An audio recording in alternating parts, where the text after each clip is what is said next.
Okay, this is another request from our followers. It's from Metallica. Ito yung The God That Failed. So, yung tuning niya is standard D sharp. So, meaning, yung 6 strings, bale, i-half step down mo lang sila. So, magiging siya.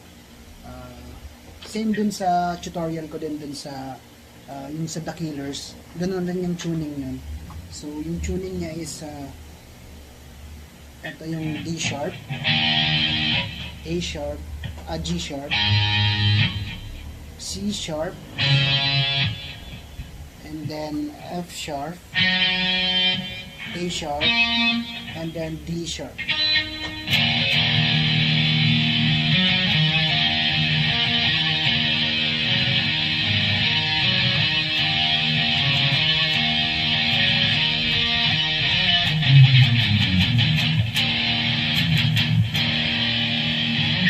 Okay, let's go. Dun sa first riff, bale, it's a octave siya. From G, slide mo lang siya sa E. So, ganito. Actually, dalawa silang nagigitara noon. Parang salitan sila. Kirk and then James. Pero pagsabay na lang natin para hindi nakakalito. So from G, it's A10, and then G12, octave G. So i-slide mo lang siya from E, which is A7, and then G9. And then yung D is muted since it's a octave. So, slow. And then, yung sunod nun would be 14 na. So, B. A14. And then, G16. So, parang ganito.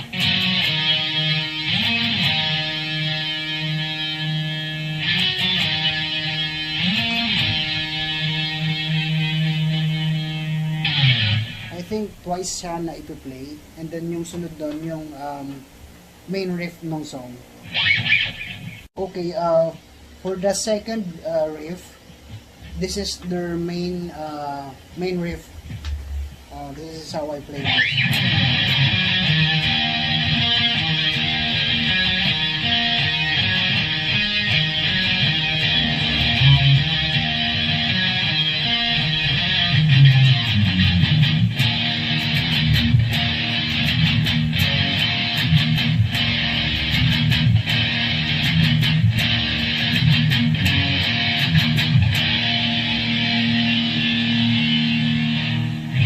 Okay, so yung chord note nun, bale, di ba natapos na tayo dito yung main intro lang. Then, slide mo lang.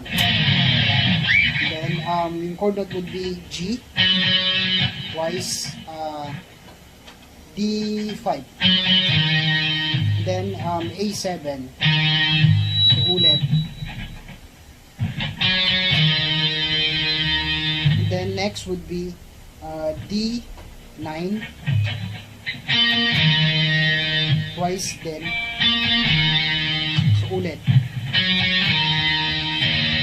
And then meron pala siyang bass na you will be playing the E, lower E string, so ulit. Next, and then ulit D5,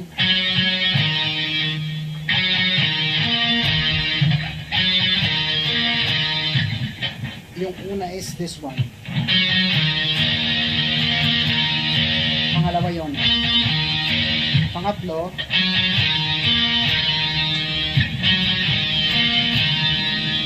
it's D5 twice, single sa A7, single din sa D9 going to A7. So slow.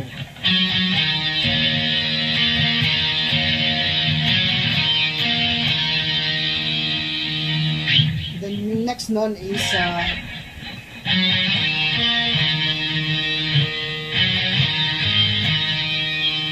so balik ulit sa D, but this time we will be playing the D7, so slow.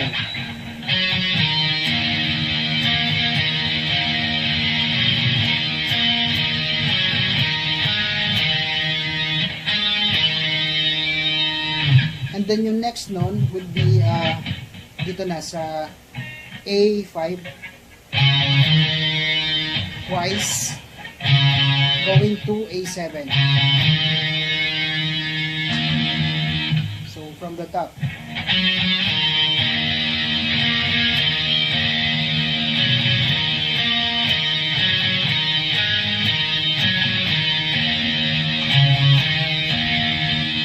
Then sunod nun, D5,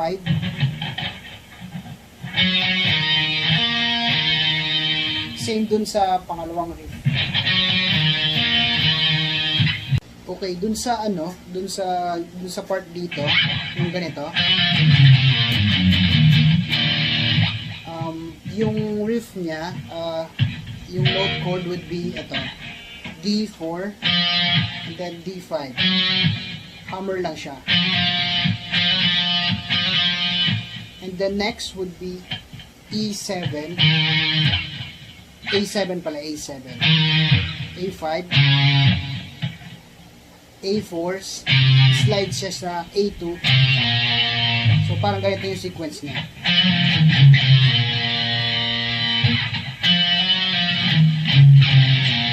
And then I'm using my palm para at least ma-ano siya, ma-mute siya.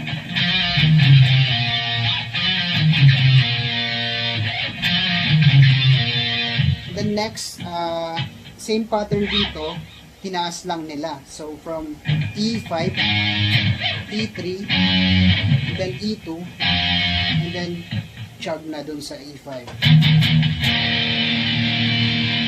So ganito.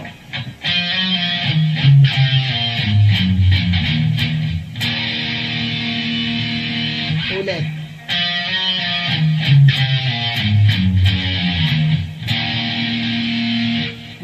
Minsan talaga yung timing dito is medyo mahirap. So, ulit again. Hindi mo siya matimingan pag medyo slow yung ano mo. So, pero slow natin para at least mag-gets niya.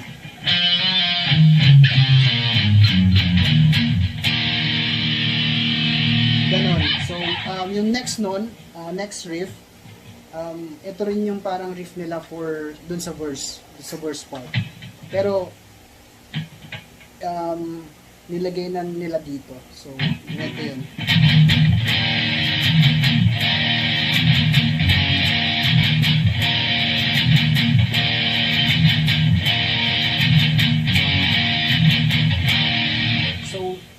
Same pattern yan dun sa same pattern guitar riff dun sa verse, and then yung dinagdag lang nun is yung sa F na mas matagal.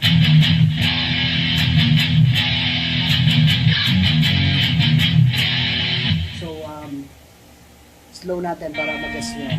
So from F, E5,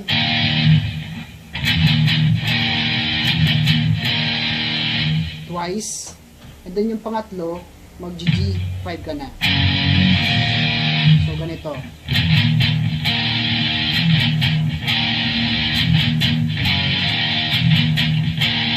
Twice.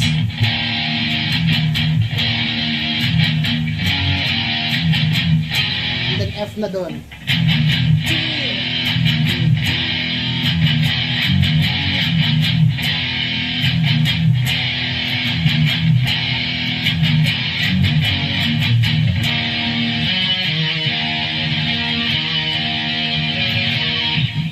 Papunta na siya dun sa pre-chorus and then chorus. That's our third riff and then yung fourth riff natin. Okay, dun sa pre-chorus,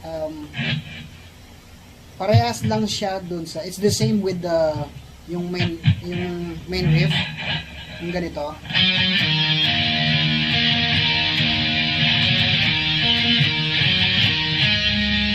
Yun lang yun na iba. So mag-stop ka na dun sa D7. And then sunod nun, which will be our third riff, yung chorus na. Pero i-slow natin yung sa pre-chorus.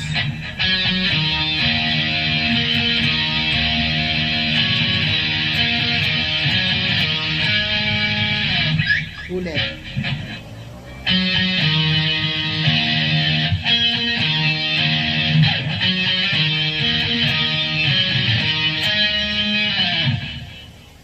Ulit again.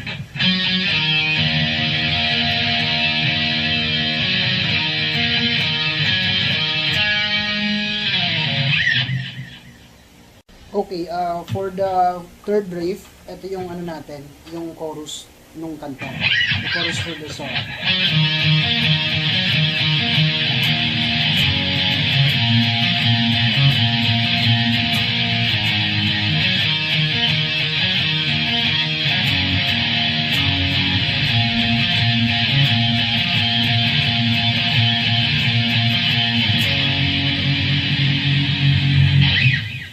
Chord note would be ito. It's D5, then A7, twice A7. Ito.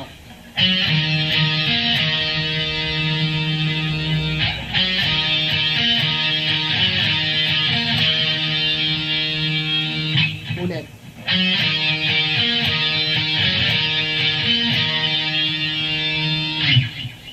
Slow.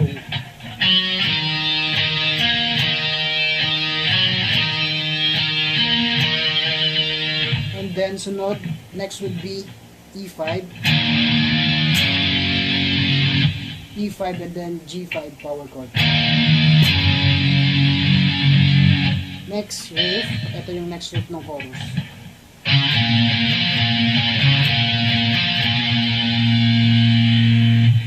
Then B5, then A5. Parang tinaas lang nila yung ano, yung tone. So this one is sa baba. Next would be ito na. Same pattern lang sila. So parang inakyat lang siya. Then yung bagsakan is B5 and then A5. Tapos ulit-ulit.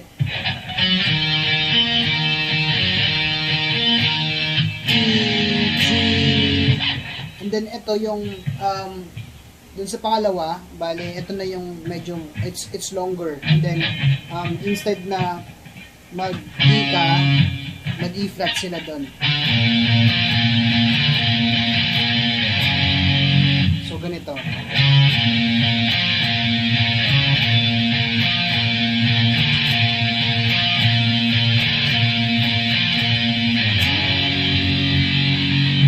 Okay, from the start.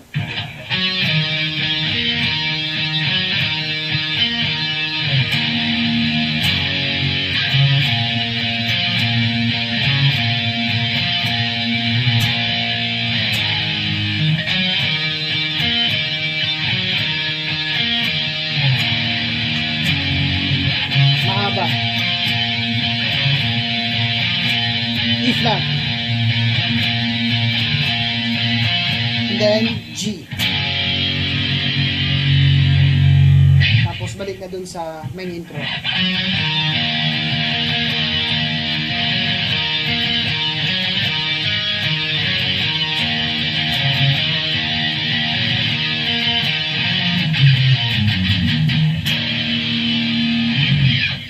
Okay, for the verse 2 and then yung chorus 2, bale same pattern lang sila, same guitar riff. And then pagkatapos nun, after that, yung guitar solo section na. And then ipi-play ko lang yung ano, yung guitar riff ni rhythm part ni James. Ito 'yan. So G, tapos E5, and then B5, Tapos, balik dun sa, yung parang pre-chorus nila.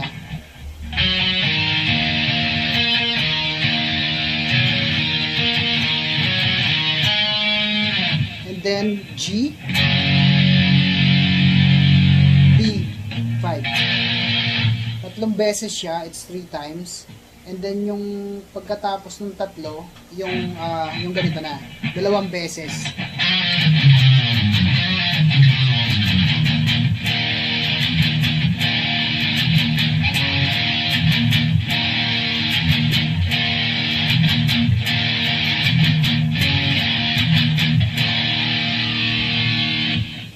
Yun yung rhythm part ng guitar section ni James.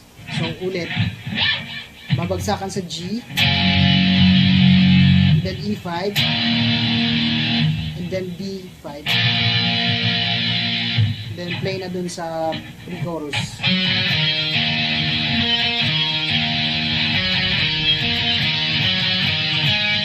G,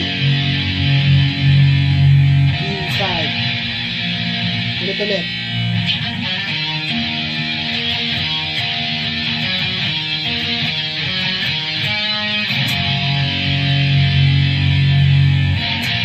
B5.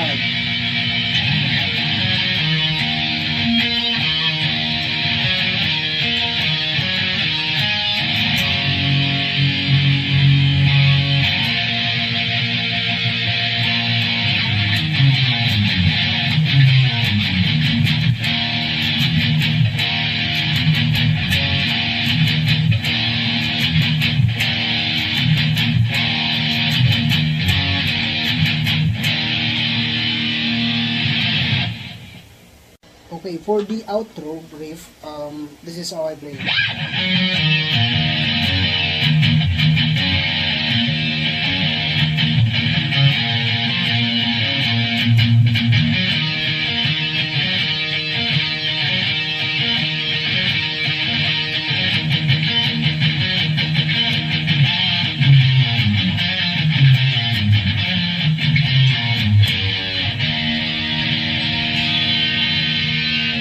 Pero yung last part na yung ganito, dapat naka-clean ka doon. It's a clean tone. Okay, from D5 going to A7, slow. And then you will pull off E7, B, parang yung chord note niya is B and then open E. Same with G, open E, and then chug. Next would be G, open E again.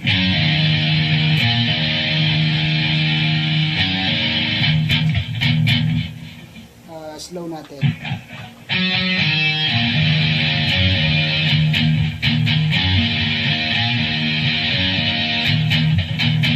Then next yung ganito.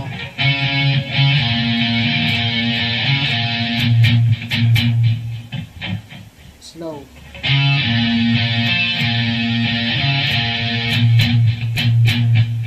And then next yung ganito. 4 times.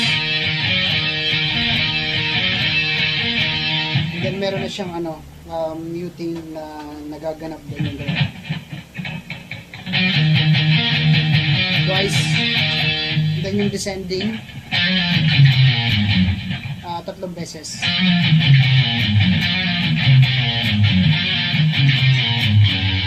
And then clean tone, and then balik na din sa